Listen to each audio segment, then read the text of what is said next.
That's because it looks like there might be some cloud cover around the time of the total solar eclipse here, totality, but we'll see. All right, so on your screen now is the first look at the eclipse from Mazatlan, Mexico, one of the first communities the moon's shadow will darken today. Right now, you see we're seeing a partial eclipse of the sun right now, but if you look at the upper left-hand corner of your screen, we're expecting totality there in about an hour and 4 minutes. And we want to thank our team of telescope operators spread out across North America. Because of them, we will always have a view of the sun during this entire broadcast, which is really awesome. All the way from Mazatlan up to Maine. Yeah, a very large swath, and we have it covered the whole way through. Now, if you scan your QR code that you see on the screen here, it'll take you to a live stream dedicated to just those telescope views, and it'll also take you to a Spanish broadcast of today's eclipse, and that starts at 1:30 p.m. Eastern Time. And Sarah, as you know this, all of the telescopes used for this broadcast have special filters on them, and those protect the operator's equipment and also the operators themselves, because if you view the eclipse without the proper protection, then it can severely damage your eyes. Yeah, that's right. We want everyone to enjoy the eclipse today, but we want them to do it safely. Right. So how do you do that safely? Well, you should be shielding your eyes with Eclipse glasses like these. Hopefully you bought them from a reputable source and that they have a special rating on them. And this rating means that the lenses meet international standards to protect your eyes from the sun's bright light. But Sarah, you can remove the glasses during totality. That's correct? right. If you're lucky to be in the path of totality, you can, for those, that short amount of time that you're in 100% totality. 99% totality doesn't cut it. Right, exactly. 100%, nothing less. Now, if you don't have Eclipse glasses, you can enjoy it indirectly with tools like pinhole projectors. And if you want to make one with us live in about 30 minutes, just grab a sturdy piece of paper or cardboard and a thumbtack or other sharp pin. I'm going to use my NASA pin for when we make it. All right, so Sarah, what are we expecting today? What is a total solar eclipse? So total solar eclipse happens when the Earth, the moon, and the sun are so perfectly aligned that the moon completely blacks out our view of the sun. And does that happen often? Actually, somewhere in the world, there's an eclipse about every 18 months or so, but like in any particular place, it's a pretty rare event. Yeah, I mean, specifically here in Cleveland, the last time Cleveland had a total solar eclipse, get this, 1806. Wow, that's remarkable. So quite a long time ago. Yeah. Once in a lifetime opportunity. All right, but not everyone is going to be able to see the moon completely eclipsing the sun. That's right, only those of us in this narrow path of totality, but just about everyone in the U.S. will get to see a partial eclipse today, weather permitting. Weather permitting, yes. I hope that Cleveland here and everyone else along the path of totality will be good and clear. Okay, so let's take a look at today's path of totality. It passes through parts of Mexico, 15 U.S. states, and southeastern Canada. There's an estimated 32 million people who live along the path, and not to mention the tens and thousands of people who travel to somewhere along it as well, like us. You're from D.C. and I'm from Florida. I feel very lucky to be able to get to travel to see this one. Yeah, absolutely. And we're going to have live reports from our correspondents spread out across the path, all excited to share this event with you. Some recognizable locations in between: the Indianapolis Motor Speedway, home of the famous Indy 500, and then also Niagara Falls, where officials expect up to 1 million visitors. Look at our team there waving at you. Happy to see you guys, and we'll hear from you soon. Okay, so again, we will hear from those correspondents, but also on our broadcast, a live interview with astronauts on board the International Space Station. Sarah's already ready. So excited. She's ready, because that's going to be obviously a unique place to witness today's celestial event, so we'll talk to them about that. We're also going to explain some of the science NASA will conduct during the eclipse and why that's important to you. And if you have questions about today's cosmic alignment, use the hashtag Eclipse to send those in wherever you're watching us. We already have some questions from some kids. Excellent. And a celebrity. I can't wait to surprise you with who that is. All right, in addition to NASA's Eclipse event here, there are plenty more in communities across the country, so why don't we take a look at some of them now. All right, so this is the California Academy of Sciences. That's a beautiful place to witness. Wow, looks like they have great weather today. They're only going to get a partial eclipse there, but still, that is more than enough reason to get outside and enjoy some time with your friends and family. Waco, Texas, people have their seats. They're ready to go. They're all comfortable. I see some coolers there. Oh. And this is the Adirondack Sky Center. They have a big field for people to view. A couple of days ago, we saw the same field. It was covered in snow. So I'm glad they have a nice place to sit. Exactly. And Kennedy Space Center, the famous rocket garden that we have at the visitors complex there, that's also a cool place to watch a partial eclipse, yep. Yeah.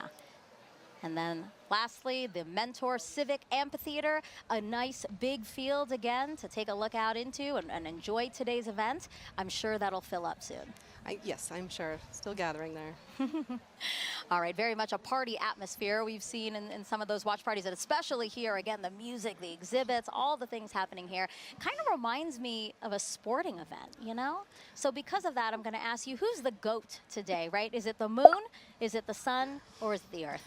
I mean, I'm a lunar scientist, so I may be a little biased, but you got to go with the moon on this one, right? It's the moon that is like coming in for the block today. It's all the action to the moon. I love that sports reference, but I'm going to have to say Earth. Because, well, first of all, we love our home planet, right? But because we're here, the moon has something to project its shadow on, and that's why we have the celestial alignment and show we're about to see today. That's where I'm going. That's how I'm going, yeah? All right, and now we want to know which team you're on. You can cast your vote by going to @NASA Solar System on Facebook, X, or Instagram, and we'll reveal the winning team at the end of the broadcast. Earth.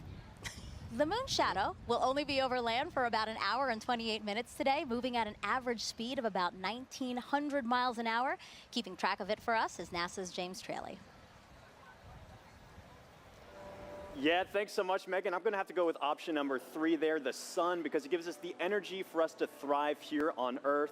And speaking of energy, it is bustling here at the Kennedy Space Center Visitor Complex. I'm coming to you from our new Gateway exhibit, where we today only have a partial eclipse, but still super excited to be tracking all of today's events live with our Eclipse Explorer. This right here is a fantastic tool that was developed by our friends at NASA Goddard Science Visualization Studio. They put this tool together for us to track the eclipse down to the exact second. If you wanted to get an access to this yourself, get a feel for how this is going to look in your neck of the woods, you can go to go.nasa.gov/Eclipse Explorer, and you can track where your city is going to be, your zip code, by punching it into this little box here. It's going to snap right to your location and give you some key stats. You just saw Cleveland there, so I can bring them up here. Cleveland is expecting peak totality here to start at 3:13:45 to be precise, local time. They've got a time of totality of 3 minutes, 49 seconds, plenty of time to really sit back and bask in their moment in the fully eclipsed sun. I'm going to be tracking all of this all throughout the afternoon for you to make sure that you do not miss a second of this coverage. Even if you're outside of that path of totality like we are right here, more than 99% of the U.S. is going to be able to see at least a partial eclipse. Some places are already experiencing, you just saw that footage from Mazatlan a little while ago, they are already experiencing a partial eclipse. And as always, if you are in partial, be sure to wear proper eye protection to protect your vision so you can safely enjoy today's fantastic celestial event. Plenty of awesome stuff coming up. We're going to keep a keen eye on that weather. Cleveland's looking nice and beautiful, very clear skies. Megan, back to you.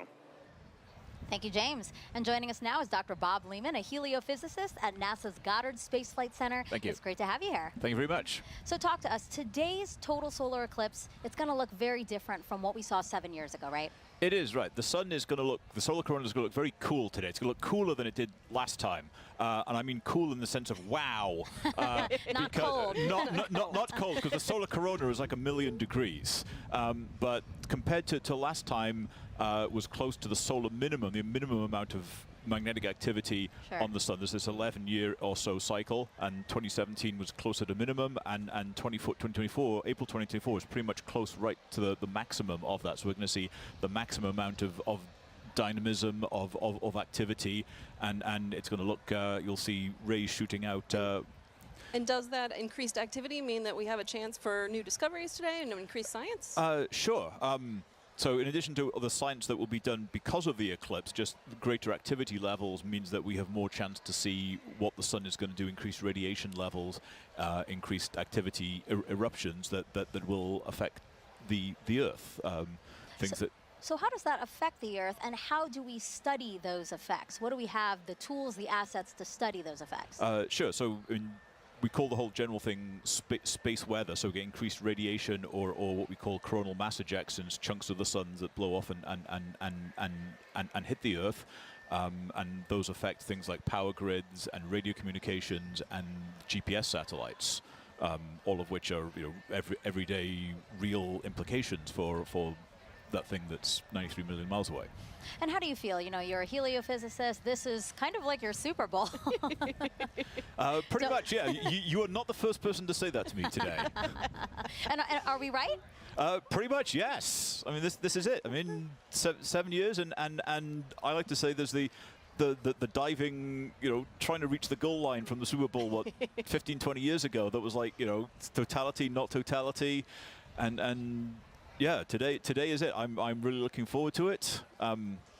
Yeah, absolutely. And we will have a whole bunch of fun here. Yeah, again, eclipses are a unique opportunity to really study the sun and how it affects us. So I know that, again, your fellow heliophysicists and really across the disciplines of science, I know that today is really special for a lot of people.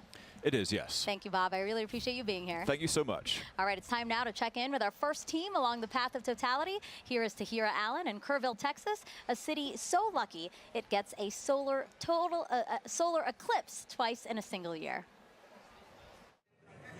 Thanks, Megan, and welcome to Kerrville, Texas. I'm Tahira Allen with NASA Communications. And I'm Gina DiBraccio, the Deputy Director of Heliophysics at NASA Goddard. We're live from the Kerrville Eclipse Festival, where tens of thousands are gathering to witness the second solar eclipse that has passed through this town in just 6 months.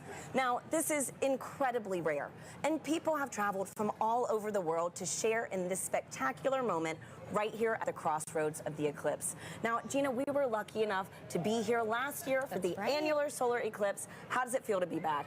You know, the annular was such a spectacular experience, but I'm already feeling even more energy today, and it's I'm like so double excited the crowd. to be here. It is. Yeah. No, and we have a full day of celebration in store. You know, the town really turned out for this event. This morning we heard from the mayor, and we are surrounded with food and shopping and different activities. I think I saw the Texas State Astronomy Club here giving out free telescope viewings. So it's just a really, really special moment for people to come together and enjoy this celestial event. It's right to hear it. And you know, we had some cloud coverage today. It's looking to be pretty good, it's going back and forth. So, you know, fingers crossed. Regardless of how this turns out, we have live music and dancing afterwards, so it's going to be a good day. Absolutely, and you know, I mean, this is going to be my first total solar eclipse, and so last year was incredible with the annular. Folks, if this is your first total solar eclipse, let us know in the comments wherever you're watching. We'd love to hear it. So this is also a good time to remind everyone that it is not safe to look directly at the sun without specialized eye protection for solar viewing. Now that is except during the brief phase where the moon is completely covering the sun, and that will only be for those in the path of totality. Now we have a special guest that you might recognize popping in to share some important tips to make sure you stay safe during today's events. Hi Eclipse enthusiasts, Lance Bass here, and I want to tell you how to protect those eyes and stay safe during a solar eclipse. During these celestial events, the sun, earth, and moon are in sync, creating solar eclipses. You can look directly at the sun during a total solar eclipse, but only when it's completely covered by the moon for a brief period known as totality. This is a really special moment. At all other times, you should wear eclipse glasses so that you don't say bye-bye-bye to your vision. Seriously. And eclipse glasses are not the same as regular sunglasses. No, they're not. Safe solar viewers are thousands of times darker and will have a specific certification that you should look for right here. Don't be a space cowboy and try to look directly at the sun. If you don't have eclipse glasses, you can use an indirect viewing method, like a pinhole projector. You can make one of these with something as simple as an index card with a hole, or a colander, or even your hands. With the sun at your back, you can safely project an image of the sun through the hole onto a nearby surface like the ground. It's gonna be me who is wearing my eclipse glasses, and so are you. Now, you can't have an eclipse without the sun, the moon, and the earth. And as you heard from Megan and Sarah earlier, we've been hosting a friendly competition to see which one of these three teams that you're siding with today. Now, Gina, I feel like it almost goes unsaid here, but I have to ask. I don't want to assume. Which team are you repping today? You probably were going to guess sun. Oh, Team Sun. Who would have thought? You're right. No. So Heliophysics, it's the study of the sun and its influence on everything. And it impacts all of our planets, and today, the solar corona is stealing the spotlight of the show. So Team Sun for me. I guess it really is the star of the show today. But you know what, Gina? I think I'm going to have to be a little bit biased too. Okay. So International Observe the Moon Night, which is NASA's annual celebration of all things moon, actually falls on my birthday this year. Okay. So I think I'm having a little bit of a lunar connection. All right, Team But Moon. for those watching, if you haven't joined the fun yet, you can vote for your Eclipse team on NASA's Solar System Facebook, X, and Instagram. We're going to be sharing those poll results throughout the show, so be sure to go vote for your team. Now, also during the broadcast, you can send us questions using hashtag Eclipse on social media. We have teams standing by online to answer, and we're going to be taking some of those questions live on today's show. Now, speaking about taking questions live, Gina, we actually had some kids send in videos before today's show. Oh, nice. So let's roll one of those right now. My name is Jonathan. My question is, will NASA do any experiments during the solar eclipse? Thank you. Oh, great question, Jonathan. Now, we have a bunch of different experiments that will take place during the eclipse today. So first, we're trying to study the solar corona. So we have NASA's WB-57 high-altitude research jet flying across the path of totality, taking pictures of that upper atmosphere of the sun, that corona, so that we can learn its composition, why it gets to be heated to extreme temperatures. But we also care about the eclipse's impact on Earth and the upper atmosphere. So we're launching 3 sounding rockets up into the atmosphere before, during, and after peak eclipse so that we can study how the atmosphere is changing as well. So, you know, we're studying it with a plane, we're studying it with rockets. Exactly. Any other way? You know, we have balloons, science balloons that are going up too, and we also have different ways that the public will be able to get involved in some of these experiments too.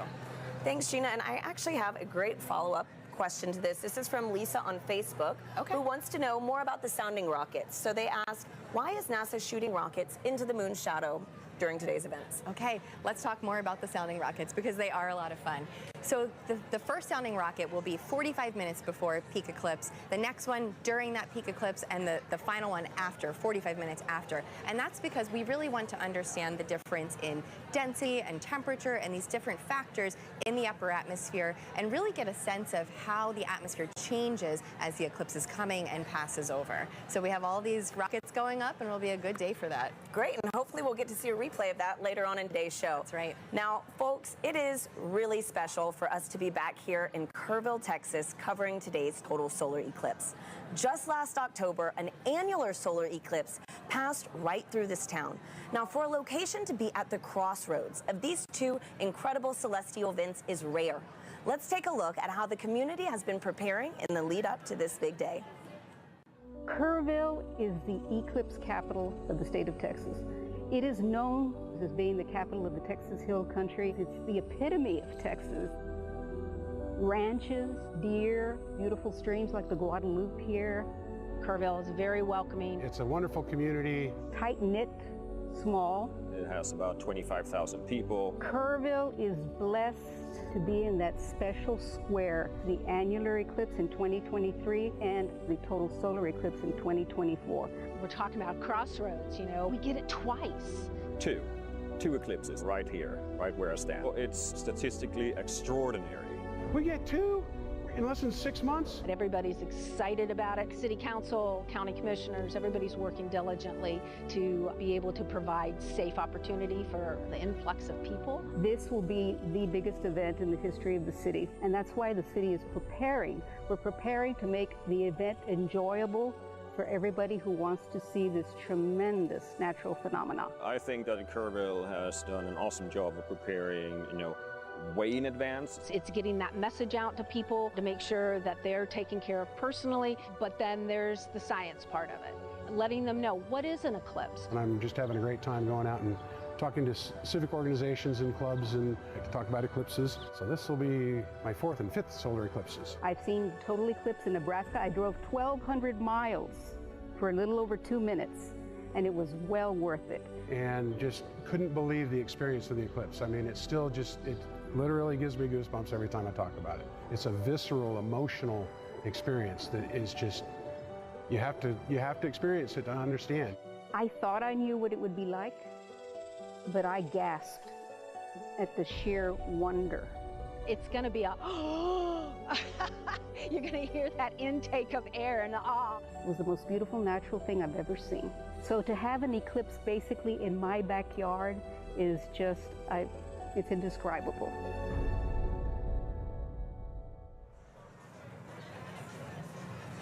We're here now with Catherine Troach, a telescope operator with the Night Sky Network, who is giving us these high-definition views of the sun that you see in your screen right now, of the eclipse over Kerrville, Texas. Kat, thank you so much for being here with us. Thank you so much for having me, and let's thank the weather for cooperating finally. Right? Oh my goodness. Thanks, Kat. And so I'm looking at the telescope feed that we have, and we have first contact now here in Kerrville. Yes. Okay, so for people who want to become an amateur astronomer, what advice do you have? Where should they get started?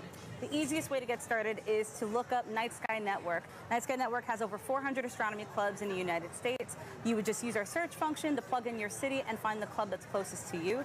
And if you don't have a club that's close to you, you can use our coordinator tips to start your own astronomy club.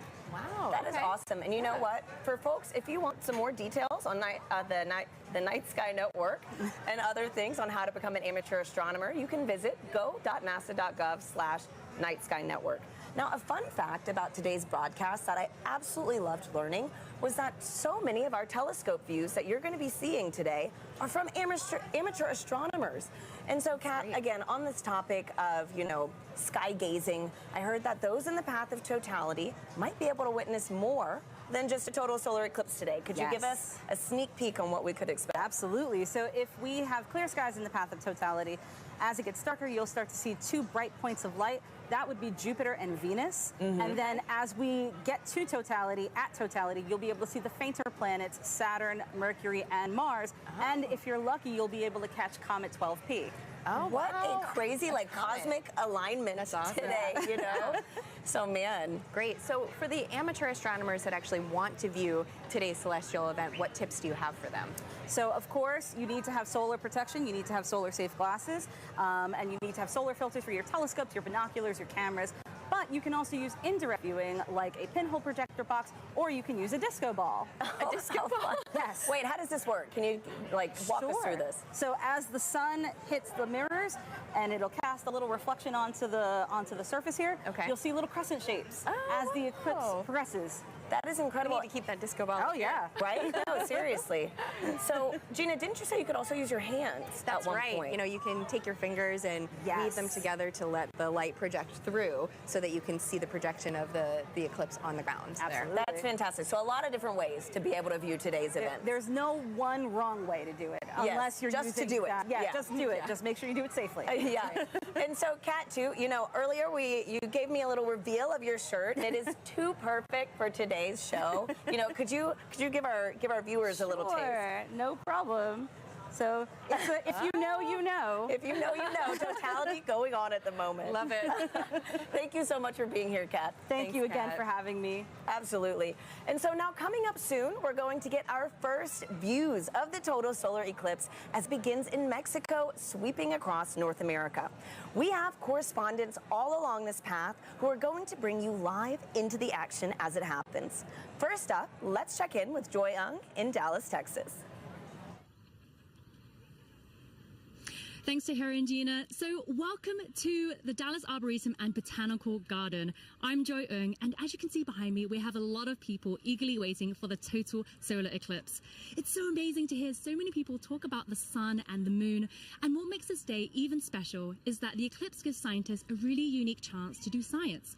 So to tell me more, I'm here with NASA scientist Dr. Ashley Greeley. Thank you so much for joining us. Hi, Joy. Thanks for having me. So firstly, how are you feeling about today? I'm feeling really excited. The skies are starting to clear out, and it looks like we might get a pretty good show. Fingers crossed. So earlier in the show, we learned that today's eclipse will look quite different from the 2017 eclipse. We're going to see more structures in the sun's outer atmosphere. So Ashley, can you tell me, why is that different? Why is the sun going to look different, and why is it changing? Sure. The sun goes through phases, which we call a solar cycle, that last roughly 11 years. And those are periods where the sun is less active and periods where the sun is more active. We're entering a time of solar maximum, which is really exciting because that means that the sun is more active. Its magnetic fields are more dynamic. We may see features here, such as streamers, which looks like little spiky wisps in the sun's atmosphere, which we call the corona, and then little prominences, which look like little peak arcs on the surface of the sun. Yeah, we're really excited to see this, and we hope that we'll see some really interesting features. There may be a little bit of asymmetry as well in the magnetic fields, and I don't know, I guess we'll have to find out in about an hour. So the sun is changing. So do those changes affect life on Earth at all?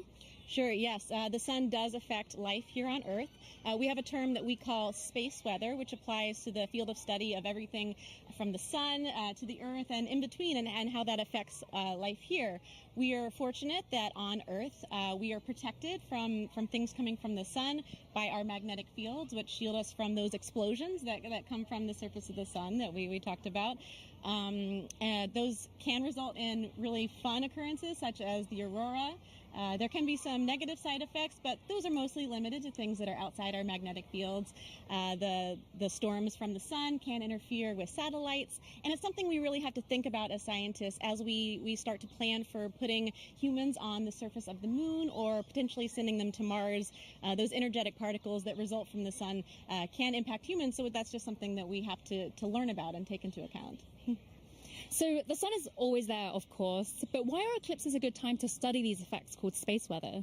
Yeah, eclipses are a really cool time for scientists to be able to study the sun. It's really hard to completely cover the disk of the sun in order to study the sun's atmosphere, especially that inner part of the atmosphere. We're really fortunate that here on Earth, our moon is just the right size and just the right distance from Earth that it can completely block out the sun's disk during total solar eclipses. So we're really able to observe that inner atmosphere in a way that we can't normally. So this event is really exciting for both scientists and the public alike, and that's just such a cool experience to share together. Thank you so much, Ashley. So if you're lucky enough to be in the path of totality, keep an eye out for that sun's outer atmosphere, the corona, and you'll know that you see these spiky features, and it's because the sun is heading towards its most active phase. So for now, let's head to our friends in Russellville, Arkansas. Jasmine, how are things looking on your side? Joy, things are looking absolutely fabulous in a very sunny downtown Russellville, Arkansas. As she said, I'm NASA's Jasmine Hopkins, and I'm coming to you live from the Depot District, where the city is throwing a massive block party, all in celebration of the total solar eclipse. Now, people in Arkansas have great reason to celebrate because this is only the second total solar eclipse visible from the state since it was first established in 1836, and the next one visible from here won't happen for another 2 decades. So people around me are gearing up for what feels like a once-in-a-lifetime opportunity. Now, it's not just the residents of Russellville that are excited. On average, the city has about 29,000 residents, but for the past 8 months, they've been preparing to receive upwards of 100,000 tourists right here in the city. Now, of course, NASA has been a big part of that preparation, so to show you what we've been doing to help, I have a video here to show you. So we have been talking to the next generation of space explorers right here in Arkansas. We started off at Arkansas Technical University, and then we moved on to Russellville City Schools, where we spoke to hundreds of students all the way from 8th grade to 12th grade about this total solar eclipse. We had NASA's Marshall Space Flight Center, the Arkansas Air National Guard, the U.S. Space and Rocket Center, and even the Paris Observatory joining us all the way from France. Now, during that moment of totality, Arkansas will experience from 94 to 100% obscurity from the sun, and we'll have 4 minutes and 12 seconds to really soak in that fantastic cosmic event. Now, until that moment, of course, we are telling the residents to stay safe, keep those solar eclipse glasses on. But now let's go from Arkansas to Illinois with Blair Allen. How are things looking for you? Jasmine, we're super excited here because crowds are filing into the stadium, but the main story here is the weather. Everything looks absolutely good and clear for totality today. We're very excited. We're just hoping, just like 2017, a little cloud doesn't come in and obscure things. But I tell you what, there's been a total solar eclipse here in 2017. observation did not stop at SIU. Joining us now are 2 SIU students who actually did some observing.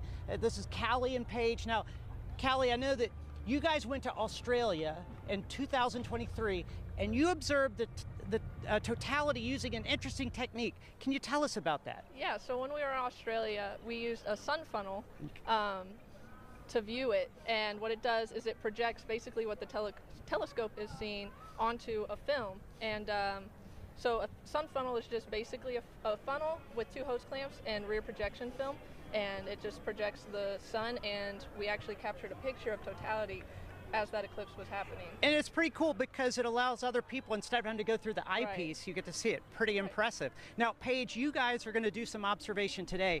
What are you set up for here in Carbondale today? Yes, so we have 2 telescopes set up with the sun funnels for viewing for a select view of the public, and right now we're pointed at the sun and we're excited to see totality. Now, what are your odds on good weather?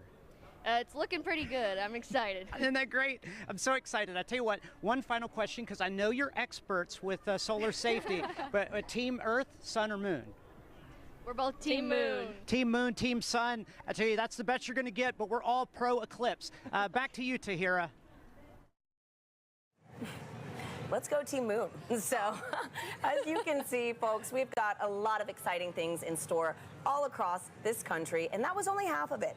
You're going to meet three more of our locations later on in the show. Now, Gina, we've got a ton of questions coming in online right now from our viewers. Yep. How do you feel about some Q&A? Let's answer some. Okay, perfect. Let's do it. So our first question is from Fair Cerritos on Instagram, who wants to know, how can I help NASA?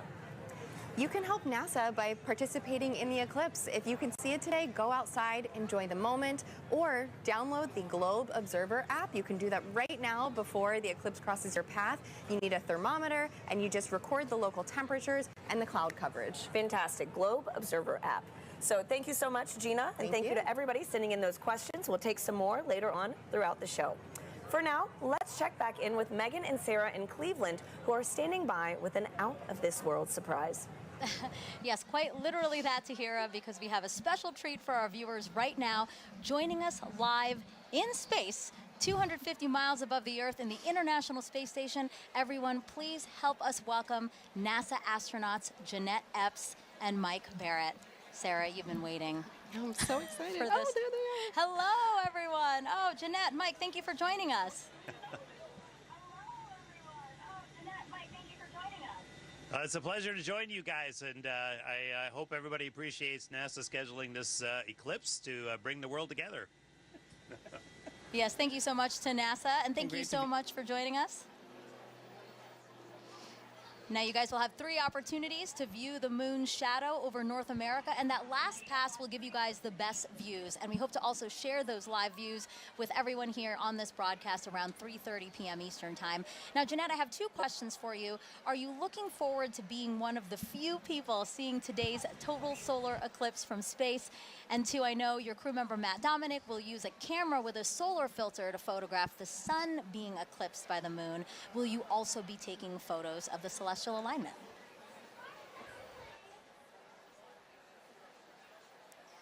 I'm definitely taking pictures of the solar alignment.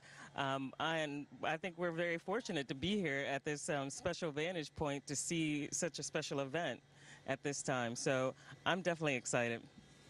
What about you, Mike? What's going through your mind as you're preparing to see such an awe-inspiring event?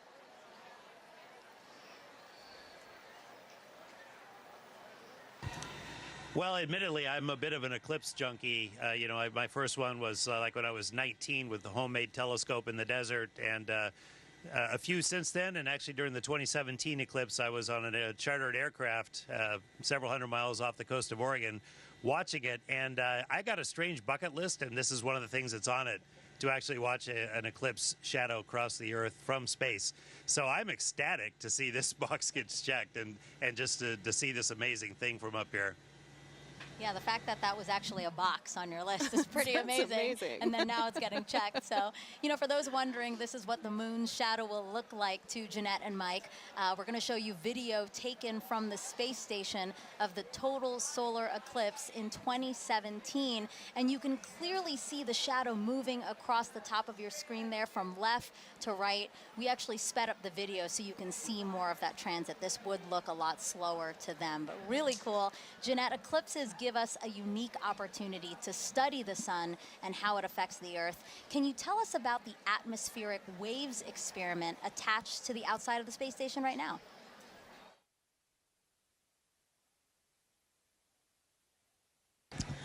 Sure. We have an atmospheric wave experiment that's going on now, and what it looks at are these atmospheric gravity waves. And these waves transport energy and momentum up through the climate system.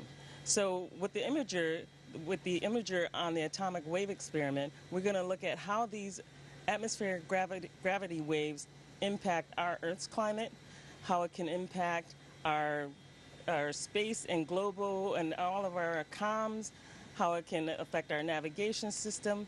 And so over the next 2 years, researchers will use an infrared imager to look at the global distribution of these waves as well as their characteristics.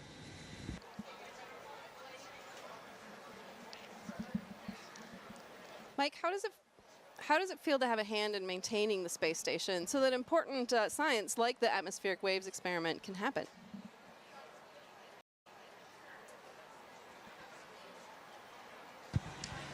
Well, of course, the main reason we're up here is actually to conduct that science. We maintain the station to keep this platform what it should be, what it was built to be, which is a vibrant laboratory, which covers so many different disciplines on the inside and the outside, like the gravity waves experiment. I mean, it's an honor and a privilege, as much as anything, to have a hand in that science, and we end up being basically the eyes, the hands, the on-site presence to conduct that science. And we get to be the first to see results of just amazing things that are years in the making by a bunch of really smart, ambitious scientific teams on the ground. So that's really where the joy is. Maintaining the station is just like maintaining a research ship, something I actually quite like. So I feel very much at home in that role. It's still blowing my mind. I mean, we're here in Cleveland, Ohio, live. You guys are up in space in the International Space Station. I can't believe the opportunity that has been afforded to us, and I hope our viewers really enjoyed this time with you. And I hope you enjoy the show from up there.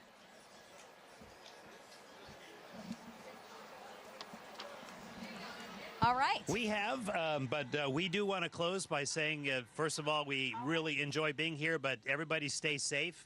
And use the simple means to protect your eyes as you look at the eclipse, as Jeanette and I are modeling here, which makes us blind as a bat on the inside, but solar protected on the outside. So we encourage everyone to do the same.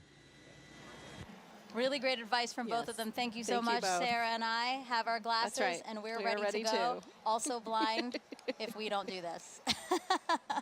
All right, again, Jeanette, Mike, thank you so much. And we actually have some time to take questions from the audience. We have #Eclipse. That's how you can send questions to us. So let us take a video from another curious kid we have watching. Hi, my name is Adrian. My question is, why will we not see a total eclipse in California? Thank you. That's a great question, Adrian. So we only a precious few today are going to get to see a total eclipse because the moon is so much smaller than the Earth. It only casts a very narrow shadow. But still, even in California, you're going to get to see a partial eclipse, and that is still a really cool event. So I do encourage you to get out there and see it for yourself today. Yeah, absolutely. So again, #Eclipse. Wherever you're watching us, drop that in the comments, and we'll try to get to as many questions as we can on the show.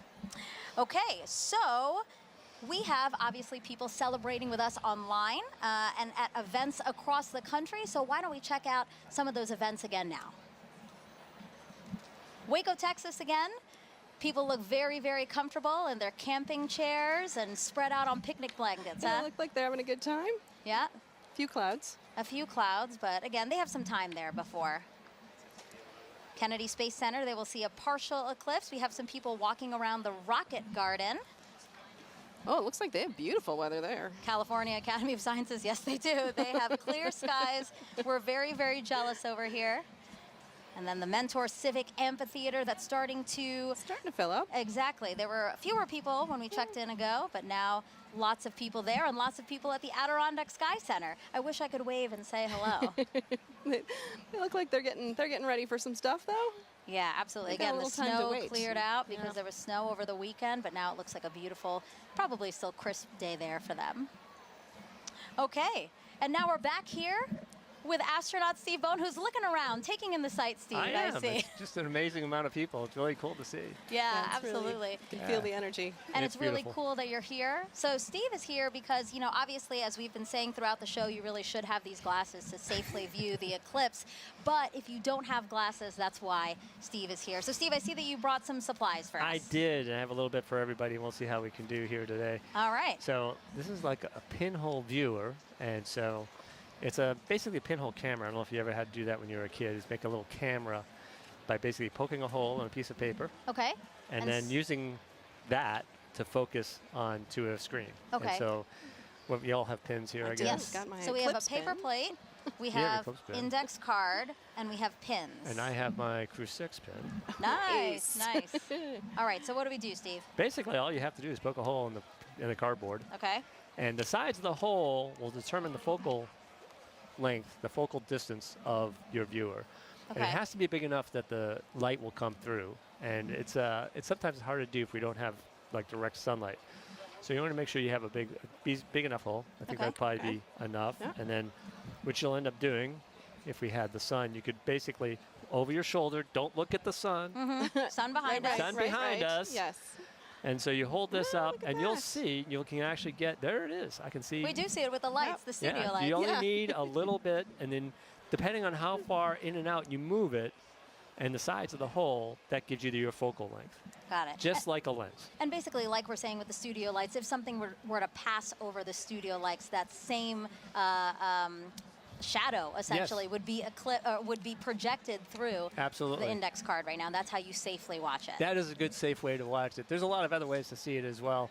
I know And, that. oh. I have that. Come prepared. Colander, right? Yeah. So that's a lot of fun because if you're in an open area like this today, and you don't have your glasses or you just want to see something really cool, again, put it over your shoulder and hold it. And you'll get a big array of all those little eclipses happening on the ground below you. Yeah, actually, I think we have a picture of that. I'd love to see that because really it is That's a very, pretty. perfect. Look at Yeah. that, Steve. Oh, yeah. Well, I mean, even if you don't have anything, right, you can Yeah. actually use your hands to make your own sort of improvised pinhole camera. Absolutely. That's amazing. And, you know, I was explaining a little bit ago that in my own yard during the annular eclipse, when I was out working in the yard, and I said, hey, there's an annular eclipse going on. So I went under a tree, and I was looking at a tree, and then on my driveway, all these little eclipses, Oh, just that's hundreds of them. amazing, yeah. And it's Beautiful. absolutely amazing pictures. Great. So I hope if So- people have trees near them, they can take a look at that. Steve, thank you so much You're for very being welcome. here. We really appreciate it. Have a great day. All right, so the eclipse is getting closer and closer to the west coast of Mexico. We will experience totality there at Mazatlan, in particular, 2:07 p.m. Eastern Time. So let's head back over to James at our eclipse board for another look at the path of totality. Yeah, thanks so much, Megan. A lot coming up very soon, and make sure you know exactly when to go outside to observe that totality if you're on our path, or even right now if you're experiencing a partial eclipse. I've got in our Eclipse Explorer here, I can zoom out just a hair here to show you this. I've got our penumbra on, so this is all the places inside here already experiencing a partial eclipse. You've been seeing some great feeds from our camera in Mazatlan, Mexico. They've been experiencing that kind of crescent sun for a little while now. They're just about 20 minutes out from actually experiencing totality itself. They're going to have a long window where they are 4 minutes and 17 seconds. For some context, back in 2017, the last eclipse that swept across America, the longest time was only around 2 minutes and 40 seconds. That was in Carbondale. This time around, some very long times, just a little bit northwest of Torreon, Mexico. They're going to get upwards of 4.5 minutes. A lot of time to really observe it, but just make sure that you know when to be outside. And as always, access that tool at go.nasa.gov eclipse explore. This is going to keep moving on. You see this little thing. I have this actually running in real time. This is our shadow of totality. This is going to continue to move further and further to the northeast and actually make landfall in just a few moments in Mazatlan, Mexico. As you've seen all throughout the broadcast, we've got correspondents all up and down the U.S., all the way up to Maine, covering this live. Very excited to continue tracking this. Make sure you know what's going on here. But for now, back to you, Megan. All right, thank you, James. So now let's introduce you to more of our correspondents along the path, starting first with NASA's Lauren Ward, standing by to show us what's happening in Indianapolis, Indiana. That's right. Thanks, Megan. We are at the Indianapolis Motor Speedway in Indianapolis, Indiana. It is a gorgeous day. Behind me, I have over 50,000 people here to spectate today. Today, we are waiting for a spectacle that is of a celestial kind. Of course, this is most known for the Indy 500, but we are waiting for something a little bit special today. With me, I have the 2016 Indianapolis Motor Speedway winner, Alexander Rossi. Good to see you. Good to see you. Thank you so much for having me. It's great to have you. So the Helio Big Year is a celebration of sun science and how the sun touches everything, including IMS. So tell me, the track when you're doing a qualifying round is about 4 minutes long, which coincidentally is the length of totality. So tell us, what is it like being on the track? You know what? The sun plays a huge role in determining the performance of the car based on the track conditions. So we actually, when it's a day like this, as much as it's beautiful for the fans, it's actually very difficult for us as drivers, because as the surface heats up, the oils come to the top of the asphalt and it actually becomes slippier. So that's surprising to people. They think that temperature would mean grip, but it is until a certain point. And then once it kind of crosses over 100 degrees on the surface, you start to actually go the other way. Wow. And tell me about those tires. How does the sun affect those? So we use slick tires. So Firestone tires are slick. On a road car, you have tread, right? Because they're supposed to be used in all conditions.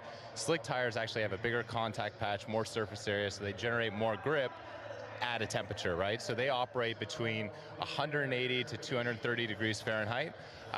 Again, the sun is good until a point. When they go over that 230 degree mark, you start to lose that grip again. Ooh, all right. Well, we have a little competition going on today. We're trying to determine whose big day is it. Is it the sun's, the moon's, or the Earth? So my question to you is, are you Team Sun, Team Moon, or Team Earth?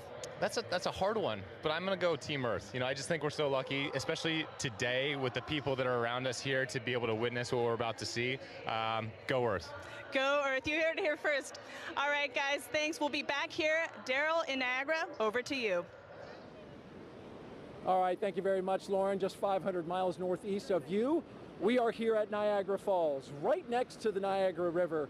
This is a special location for a lot of people because it is a once-in-a-lifetime opportunity to see a natural wonder set against a celestial one, the solar eclipse.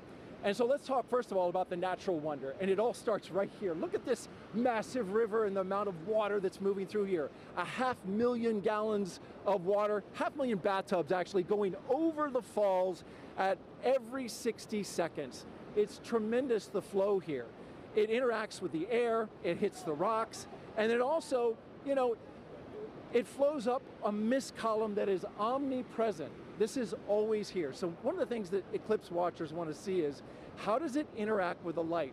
Will we have a pink rainbow because only prominences from the sun will be seen and they're pink? We'll have to see about that. One thing we do need is a little bit better cloud clearing around here, because we do have some cloud cover. But that's okay. People who have gathered here are excited and they're hopeful that it will clear. Who's here? Well, I want to show you our camera from about 500 feet away. Look at all my friendly eclipse watchers. Are you guys ready for an eclipse? Yeah!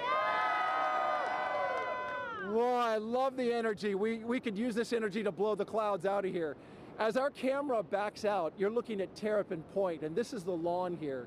It's roughly the size of a football field, and everybody who's here, a lot of people came in at 6 a.m. this morning. They currently cut off the park from anybody from coming further into Goat Island here. So this is the max capacity that we're at right now. It's that popular. Over to the other side, our friends from Canada. Look across the river gorge, about 1,000 feet away. Niagara Parkway is lined with people. So it's a beautiful shot over there, and we really appreciate our Canadian friends who have joined us. Now, this are our Canadian friends who have joined us. Now, this isn't just about the solar eclipse. We've been here for the past week, and we were at locations all across Niagara Falls, 12 to be exact. Take a look at this video. Crowds of people packed the Niagara State Park Welcome Center, where Commander Munikin Campos, the mannequin who flew around the moon during the Artemis 1 test flight in 2022, was on display. Our partners at the Canadian Space Agency sent kids virtually to space all week long. And NASA experts from the Kennedy Space Center gave presentations and talks at places like the Niagara Aerospace Museum and libraries across the area. The outreach was a huge success, with thousands of people participating in the events and passing through our exhibits. And we just want to thank everyone who came out to see us at all our locations, and we hope you left a little inspired about space exploration and a little wiser about all NASA's missions. Okay, coming up, we've got a very special guest for you who's going to share the eclipse with us, CSA astronaut Jeremy Hansen. He's going around the star today, the moon. Not the star, the sun, the moon. The star of the show, I should say. He's going to be here. He's interacting with the public. We're going to get his thoughts on totality along with everybody else who is here. And we're pumped and excited. Right, everybody? We ready for the eclipse? Can you hear the excitement? All right, now I'm going to send it 800 miles to the northeast to my colleague Angelique Herring, who is in Holton, Maine, where I hear you have some pretty good weather. Hello, Daryl, and welcome everybody to Maine. That's right, we do have some great weather. We are here in Maine, and actually we're about 3 miles away from the Canadian border, and also about the last stop on I-95 North. So we're the northmost spot for today's eclipse broadcast, at least in the United States. And so hello from way up north. Now, just like Daryl said, we do have some excellent weather here in Maine today. We've been here for a couple of days, and it's actually been pretty wintry right up until about yesterday. We had snow, it was pretty cold, but you know what? Today, the sun is out, the skies are blue, and it's looking like perfect conditions for an eclipse, or as the Mainers would say, wicked good weather. Now, we're actually standing here in Market Square in Maine, and we are outside of the Temple Theater, where it has actually been in operation since 1919.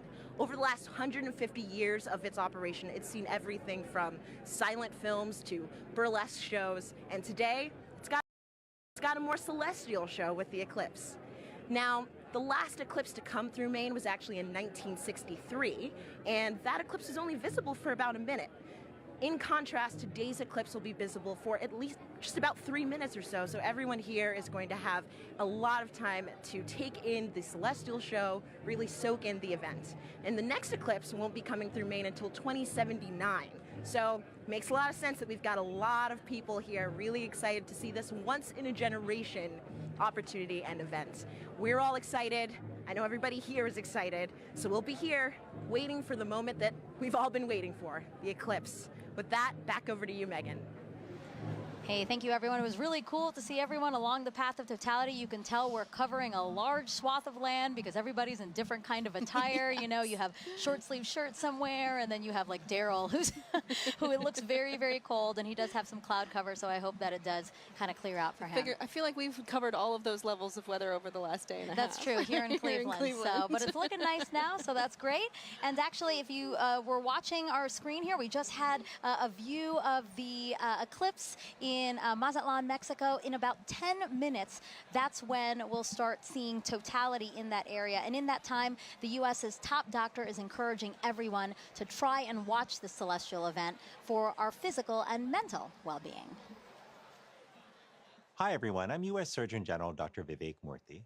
I'm thrilled to be joining you today as you gather to experience a truly awe-inspiring event, the last chance that we'll have to see a total solar eclipse in the contiguous United States for the next 20 years.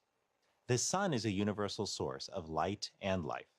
It contributes to our physical, mental, and emotional well-being, and it unites all of us.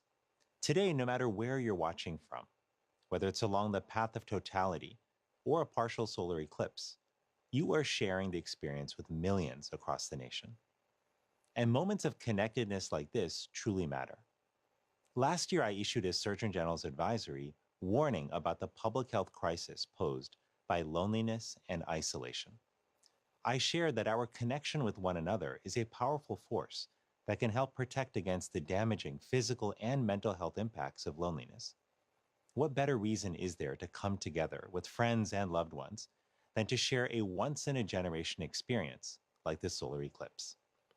This is an experience that will stay with you, precisely because of the awe that it inspires. Awe allows us to step outside of ourselves, giving us fresh perspective and opening us up to connections. So grab your eclipse glasses and let's enjoy this moment together. Some great advice. Thank you so much. All right, we have time for other #Eclipse questions. Sarah, are you ready? I am absolutely ready. All right, let's take a look at this video from a familiar face. Hey everyone, I'm Scarlett Johansson and I play a NASA Public Affairs Director in the new film Fly Me to the Moon. I hope everyone is safely enjoying today's eclipse. I actually have a question about the moon for NASA. So during a total solar eclipse, I've heard that craters and features on the moon play a role in what viewers see on Earth when the moon blocks the sun. So why is that? Question, Scarlett. So yeah, as we, the moon isn't a smooth marble. It actually has big, high mountains and valleys, these craters. And as we approach totality, sometimes you'll hear people talk about Bailey's beads, and these are the last few moments of sun creeping through those deep valleys. Yeah. Just before we hit totality. Yeah. Absolutely. Thank you so much. It's so great to have you here to answer some of these questions, and we plan to take more if you send them in. #Eclipse again. Okay, if you're just joining us, I'm NASA's Megan Cruz, and this is NASA lunar scientist Sarah Noble. And as you can see, you are watching the official NASA broadcast for today's total solar eclipse. And we are in the heart of downtown Cleveland, where NASA is celebrating this celestial alignment. Take a look at our shot from the air. That is how many people who are just here at the Great Lakes Science Center alone. So many more spread out throughout Cleveland, because again, the last time this city had a total solar eclipse was 1806. But again, just down the road, we have the only NASA center in the path of totality.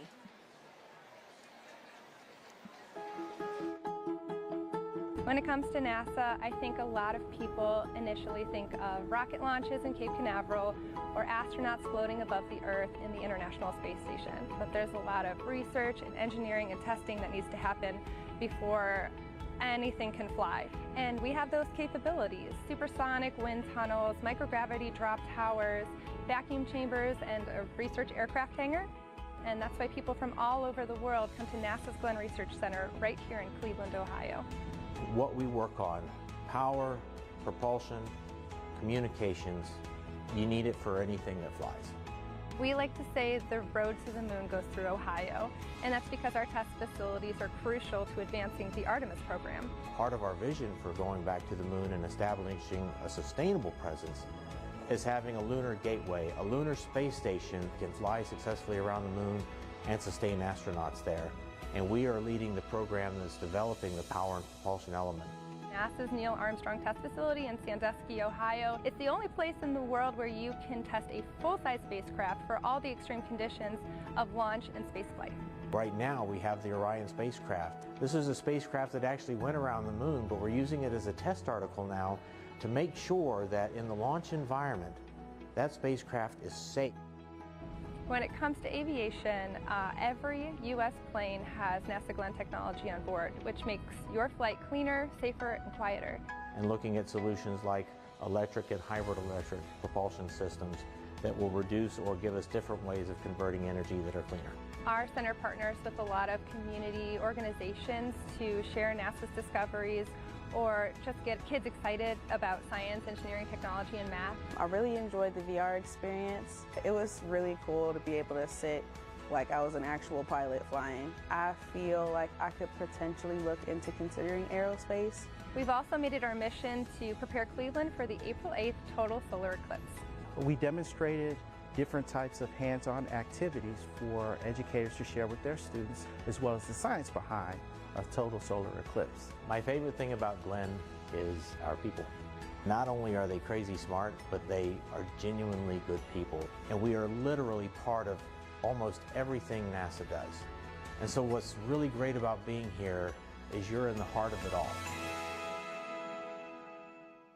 And joining us live is now NASA Administrator Bill Nelson. So great to have you here for this celestial event. Thumbs up. Thumbs Thank up from the you. Administrator. Now, Administrator, why are solar eclipses so unique, such a unique opportunity to study our sun? Because you have the alignment of 3 celestial bodies, and unique things happen when that occurs. And it has a profound effect here on Earth. Just think about it. In the middle of the day, all of a sudden, it gets totally dark. And us Earthlings are not accustomed to that, and nor are the other little Earthlings. Right. All the animals. But it's also an opportunity for us to study much more one of those celestial bodies, and that's our star, our sun, and our star in our solar system. And we can find out more about that gaseous explosion that's coming out from the core of the sun. When we can see it better, and we can see it better because we're not looking at the bright ball, you're suddenly looking at that corona, that mass of gases that are coming out from the edge of the sun. Right. And you don't have to be a scientist, right, to study this event, right? How do we get help from people across the country to help us study these things? Well, by asking them. Make a note of anything that you observe and then share that with us. All right, and Administrator, you know, we have to take precautions when viewing a solar eclipse. Remind everyone what we should be doing today. Okay, you've got some glasses. That's right. That's right. The glasses are all ready. Absolutely essential. You want to put these on as it is starting to have that moon move in front of the sun, and we don't want you to damage your eyes. Right. Yep. And it's incredible. You put these glasses on in the normal sun of the day, you can't see a thing. Can't see a thing. But when you look at the sun, you will be protected. Administrator, thank you so much. We really appreciate your time here. And now we're going to head it back over to James at the Eclipse board. Whew, yeah, the countdown is on. Just a few moments left until the eclipse makes landfall in Mazatlan, Mexico. Right here, you can see where that eclipse totality shadow is right here. It's going to continue moving very rapidly onwards to Torreon, where we also have a live feed covering all of this event. Super excited for that big moment. And let me actually just go to our moon board here, and we can play through this at 60 times speed. I'll zoom in a little bit here. And Scarlett Johansson had a question a bit earlier about the kind of rippling effect that we see of the eclipse shadow. When you first see this right here, at first glance, you might think it's low resolution or we're lacking some kind of information here. The inverse is actually true. This is actually incredibly high resolution, this shadow projection that we have, because of data that we've been gathering at our moon for more than 10 years, thanks to an orbiter called the Lunar Reconnaissance Orbiter. It's been mapping our nearest neighbor in incredible resolution, just really getting every single bit of valley or crater or mountain. All of those little imperfections on the moon are contributing to that shadow that we see rippling across the country. You're not going to be able to see that from the ground, but looking from space, you see that really cool effect of kind of the rippling there here. So let's just preview some things to come here. In Mazatlan, they have that last little crescent sliver of sun. For now, if you're in that area, make sure you keep your glasses on until that sun is completely blocked out by the moon. That's going to be in just a few moments. You're going to have a long duration there, 4 minutes and 17 seconds. That sounds like a lot of time, but it's going to move like that. So make sure you are ready on the pulse. Again, for all of our locations up on this path of totality here too, make sure you set a timer on your watch or a phone or something to remind yourself to look outside and experience this. You don't want to miss this. If you do miss it, you got a long time to wait for the next big one across America. That's going to be in 2045. So make sure you're watching and watching safely here. You just saw some footage from Kerrville and Cleveland as well. It's a little bit cloudy in some places, really hoping that that clears out in time for us to have that beautiful view. But in just a few moments right here, this eclipse is going to be coming up in Mazatlan, Mexico. So for now, this is going to be really exciting. The countdown is on. So for Mazatlan, This is the last little bit here. Again, I'm always keeping an eye on that weather. And also one little note about our tool here too. If you wanted to see, this little icon kind of previews what the expected eclipse is going to look like at that given time. All these little googly eye features are clickable, hyperlinkable. You can kind of click on that. It'll snap you right to that exact time to get an idea for what it's going to look like in your neck of the woods. But for now, the big moment's coming up. Back to you, Megan. Let's check it out. All right, thank you, James. And as you can see, wow, we just have a tiny little faint sliver left of the sun in Mazatlan, Mexico. We are expecting totality in 1 minute and 35 seconds. You know, joining us now to walk us through this, Kelly Korrick, an astrophysicist with NASA's Heliophysics Division. Kelly, tell us about the science NASA is about to conduct right now in Mazatlan. So science that they're going to conduct is about the WB-57. So we're going to fly some planes over and make sure that we can actually see that solar corona, that hot atmosphere that's around the sun that we're about to get once we reach totality. Yeah, and it looks like it's almost there. Yes, it's almost there. You know, we have a view right now of inside the cockpit of one of the WB-57s, or at least we're efforting one, because as you said, this is going to be a huge part of what we do in Mazatlan. Definitely, yeah. It's the there it is, oh, Kelly. There it is. Oh, look at that view. So we're looking out. That's great. We're looking out, and it looks like we might be able to. We're seeing a lot of clouds, but hopefully a shadow as well as we're coming in to totality there. And so yeah, so these WB-57s are carrying 3 different instruments or 3 different experiments, 2 to look at the sun and 1 to look at our atmosphere, because our atmosphere actually responds to the eclipse, and we're trying to figure out how that ionosphere, that layer of the atmosphere, actually responds to it. And you said it does look like there's already a shadow over land. You know, we also have a shot, and we'd like to pull that up now, a shot of the coast and the fact that it's already going on over. And you know what's really cool about all of this is we do have eyes all over this thing because we are collecting so much data. Yeah, definitely. I mean, we have the stuff here. We also have rockets on the other side of the country being launched to, again, study that. Oh, look at that. That's the diamond ring. That's right. We're not there, but I feel the energy just watching it. Yeah, so this is because of the craters and the peaks and valleys of the moon, we're seeing the last bits that are just getting through, and now we're getting to totality. This is great. So you're starting to see those pink fingers out there kind of sticking out.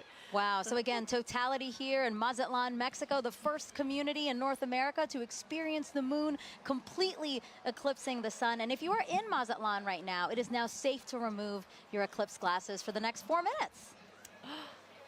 And you mentioned some of those pink filaments that we're seeing, right? Can you talk us a little bit through that, Kelly? Yeah, so those pink filaments, because they're helium rich, that's why they're appearing pink and they're hanging out there. Those could be the start of space weather. So there are lots of tons of material, billions of tons of material that could possibly be one of those explosions for space weather, the reasons why we really study the sun and try to understand how to live with the sun.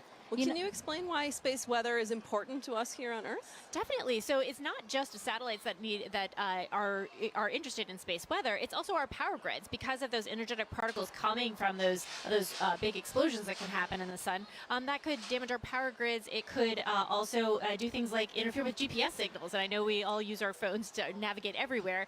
So if we didn't have that, that would be a big problem. So we're looking to understand it better so we can all mitigate all those things. Some of the movement we're seeing here is just our telescope operator adjusting, because again, they needed to make some changes for before totality. Now they're viewing it a different way, and then after totality we might see some shakes there as well. But I really just cannot believe how crisp it is. As we said, it's not a marble, but I mean, just the view of it is so crisp with these little, again, those filaments are just amazing that we can see that to such accuracy, you know? Right, definitely. And also the white fuzz. I mean, you're seeing something that's 1,000,000 degrees just hanging out all around the sun. And, you know, 3 billion Earths can fit inside of there. So there's a lot of atmosphere there, all around there, just hanging out, being very warm. And so, one of our mysteries is, and one of the B-57s are addressing. There you go, WB-57, our pilot. Yeah. He's flying. So basically, Kelly, he is going to fly and try to chase down the shadow for as long as possible, keep up with it as long as possible. Exactly. The shadow is much faster than the plane. However, they can chase it for a while and get an extra 2 minutes. So on the ground, we can only get 4.5 minutes, and they're going to get 6.5 for that plane. I love that they're waving to us. Oh, there you go. And now we're flipped. Now we're seeing the front. So again, they are in night. I mean, it looks very dark with only some light on in the horizon, yeah? Right, yeah, and that's what we'll expect wherever we see totality, is the night sky is very dark. You might even see some planets or stars, and then you'll see like twilight all around at 360 degrees. What an amazing vantage point as well. My gosh. I'm very jealous. Kelly, are you jealous? I kind of feel like you're jealous. I'm kind of a little jealous. Yeah, I kind of want to, see if I can make a faster plane so we can, follow it all the whole way. Plus, they're up above the clouds, so they don't have to worry about the clouds. Exactly. Well, I do want to say a big thank you to the WB-57 pilots and the whole team supporting them for that great view. That was awesome. Kelly, you have a wealth of knowledge when it comes to the sun. And for those watching, if you're interested in learning more with her, check out her and other experts featured in the Sun series of NASA's Curious Universe podcast. And that QR code will pop up on the screen, and that'll take you straight to the episodes. Again, look at that double box we got there. We're showing you amazing views during this broadcast. A big thank you, actually, to the Solar System Exploration Research Virtual Institute, or SERVI, for providing the telescope views from Mazatlan. Yeah, the SERVI team down there, the SERVI team is based out of Ames, but it is a collection of teams across the country and across the world that are sort of studying the intersection of science and exploration, helping us get ready for our next trip with humans to the moon.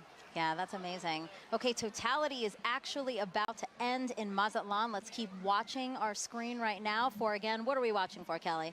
We're watching for the diamond ring effect. So that's when the first bright light, we're starting to see it on this side there. So you're going to put your glasses on right now to protect those beautiful eyes, because now we're going back to the partial phase. Whoa, that's amazing. Wow. Yep. Kelly, that's a filter, by the way, everyone. That's why we're seeing that. But when you said put on your glasses, I'm so trained now to do it that I almost did it here in Cleveland. No, we're fine in Cleveland. We're still in Mazatlan. Again, what we're seeing is because we needed to adjust the filter now that, again, it's basically like putting on our glasses. The way that you said people on the ground need to put on our glasses, our telescope operators need to protect their own eyes as well as their equipment. Exactly. Well, thank you so much, Kelly. I really appreciate your time here with us. It was so fun to learn about the science and actually see the first eclipse come for North America. So to explain it all in a really fun way for kids, NASA developed a clever game called Snap It. We have another QR code coming on your screen right now. Just scan that code, or if you're watching us on your phone, all you have to do is screen grab it, press on it later, and you can check out that game. Also the website, if that's easier for you, go.nasa.gov/snapit. Okay, so NASA can predict the total solar eclipse's path to a high degree of accuracy because of a spacecraft that launched nearly 15 years ago. This same spacecraft is now helping our Artemis II astronauts who'll be